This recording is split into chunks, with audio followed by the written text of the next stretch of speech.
না, আমি মনে করি নতুন সরকারকে বেকায়দায় ফেলবার জন্যে নানামুখী অপতৎপরতা, চক্রান্ত, ষড়যন্ত্র চলমান।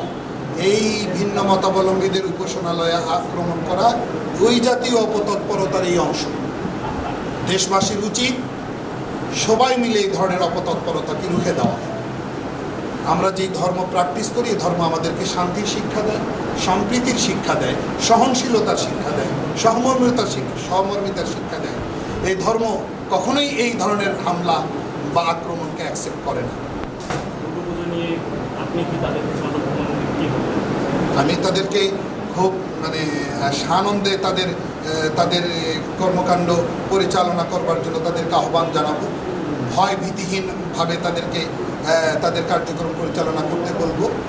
তারা প্রয়োজনে আমাদেরকে ডাকলে আমরা আসবো তাদের পাশে, তাদের সাথে থাকবো।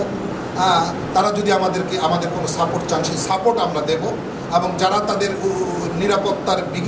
নিরাপত্তার ব্যত্যয় ঘটায়, আমরা তাদেরকে আইন শৃঙ্খলা বাহিনীদেরকে বলবো, যারা মাঠে আছে তাদেরকে বলবো, প্রশাসনকে বলবো, নতুন সরকারকে বলবো, তাদেরকে যেন তারা দ্রুত শাস্তির আওতায় আনে, তাদের নিরাপত্তার জন্য জোরদার করবে। ধন্যবাদ।